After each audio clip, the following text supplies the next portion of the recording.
there's a lot of similarities with the stock market. There's an old saying that I've always had in the stock market that everybody's a genius in a bull market. Yeah. You know, where when stock prices are going up, everybody will tell you what stocks they're buying, right? When stock prices are going down, everybody gets really, really quiet. And it's the same with crypto. You know, when Ethereum and Bitcoin and some of the others are going up, everybody will tell you how smart they feel. But when they go down, you know, no one wants to say a word. And the reality is you have to look for the utility or the value of any investment that you make. You know, you have to say, why are people buying Bitcoin? In reality, Bitcoin, just like an NFT is a digital version of art, you know, we compared it to the Mona Lisa. Bitcoin is a digital version of gold. Right. Gold, you know, people say, well, gold has real value as jewelry. Nobody needs gold jewelry. People like gold jewelry because, you know, it keeps a shine, et cetera, et cetera. There's a lot of reasons to love gold as jewelry.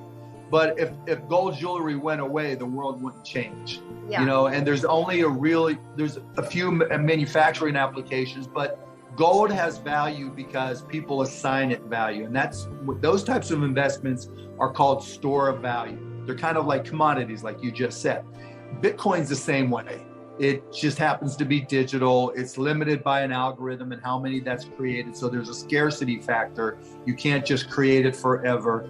And because of that, and because it's easy to transfer, it's easy in some cases to use for cross-border payments between people in different countries. So there's some utility, but mostly people buy Bitcoin and own Bitcoin like I do because other people own Bitcoin. Just like people buy gold. Now you hear a lot of stories. Bitcoin is a hedge to inflation. Gold is a hedge to inflation. It's not. It's not. You know, we're having a lot of inflation right now. Bitcoin ain't going up. We're having a lot of inflation right now. Gold ain't going up. When people are selling, more people are selling than buying, it goes down. When more people are buying than selling, it goes up. And again, that's not a whole lot different than the stock market either. You know, tech stocks have gotten crushed worse than Bitcoin and Ethereum. Now, Ethereum's a little bit different, right? Ethereum has some level of utility where you can use it for transactions. Most NFTs are bought and sold using Ethereum. So in order to buy a Bored Ape for 100 Ethereum, you have to go buy that Ethereum. And so the more demand there is for Bored Apes or the Ape coin or whatever that's based on Ethereum, the more value Ethereum, the token, is going to have. And so when I look at any of my crypto investments, that's the first question I have. What is the core utility of it? What value does it serve? And so that's why I own more Ethereum than I do Bitcoin. Now, that said, again, when all tokens like stocks have some level of speculators in it, right? People who aren't long-term investors, they just want to buy because they think it's going up. And so when a market loses those speculators, and we're losing a lot of them now because interest rates are going up. Yeah. Because if you know, when you had your choice of putting your hard-earned dollars in the bank and earning 0.1% interest, you're probably going to speculate more. But now that interest rates are going up, people are speculating less. Don't do it. Number one, don't do it because someone told you it's hot, it's cool, it's, you know, it's the next big thing. That never works, right? Do it because you see a fundamental reason for it. It's not because everybody's buying the crypto, it's because they're using it for something that creates value. Like I've invested in a crypto token called Klima, Klima. And it's a DAO that buys carbon credits that I can then use for my business to then burn them. And now the good news is there's a utility there. So I can say I'm offsetting my carbon footprint by buying them and burning them. And that creates value. The bad news is it's down like 99% because a lot fewer people are doing it. So even though in this particular case, it served a real purpose by allowing me to, you know, burn carbon credits and offset my carbon footprint, not enough people are doing it. So the value still can go down. But I haven't sold any of mine because I think if it does, and it's still a big if, you know, some of the other tokens that are affiliated with carbon, it's a cheap way to do it and burn it, which I think, you know, adds value to the token. So that's an example of utility.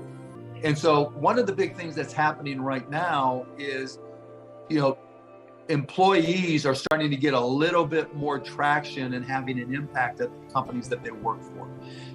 Because at least as of now, there's more jobs than there are employees, and it's not hard to go, leave your job and find another job, possibly paying even more. And companies are having to pay more to keep good people. Employees are getting more and more power.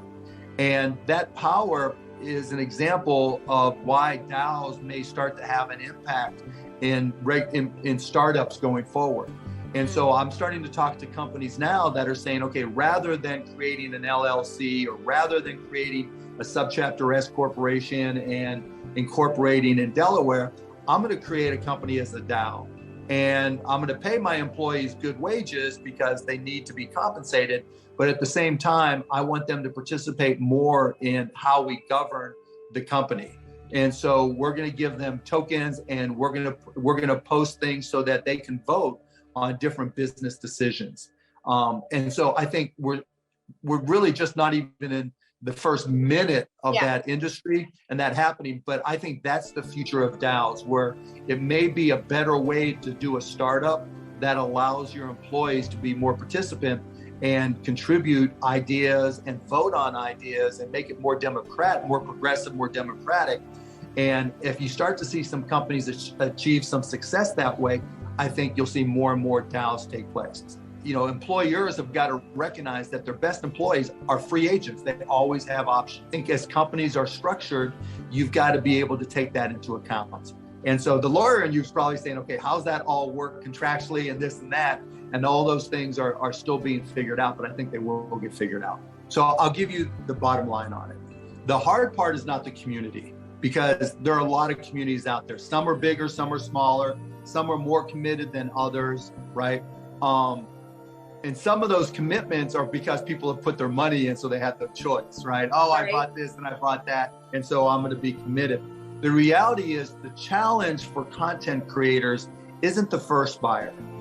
Because if you've got enough followers and social media, if you've got enough people who really care about you, people will come in and you'll sell your first 100, 500, 1,000, sometimes even 10,000. But that's not the hard part in terms of being sustainable. The hard part is the second and third buyer, right? So if I'm your biggest fan and you come out with an NFT that I just love, right? Then that's great, I'll buy it, but my washing machine broke and I need to sell it. If there's nobody to sell it to, then the value, the floor goes to zero. And all of a sudden, everybody's upset. So the challenge becomes, how do you create that second, third, fourth order buyer that sees value in it? And it could be just the quality of the art. It could be because there's utility. That's one of the things the Bored Apes have done that's really smart, is they give you complete copyright access.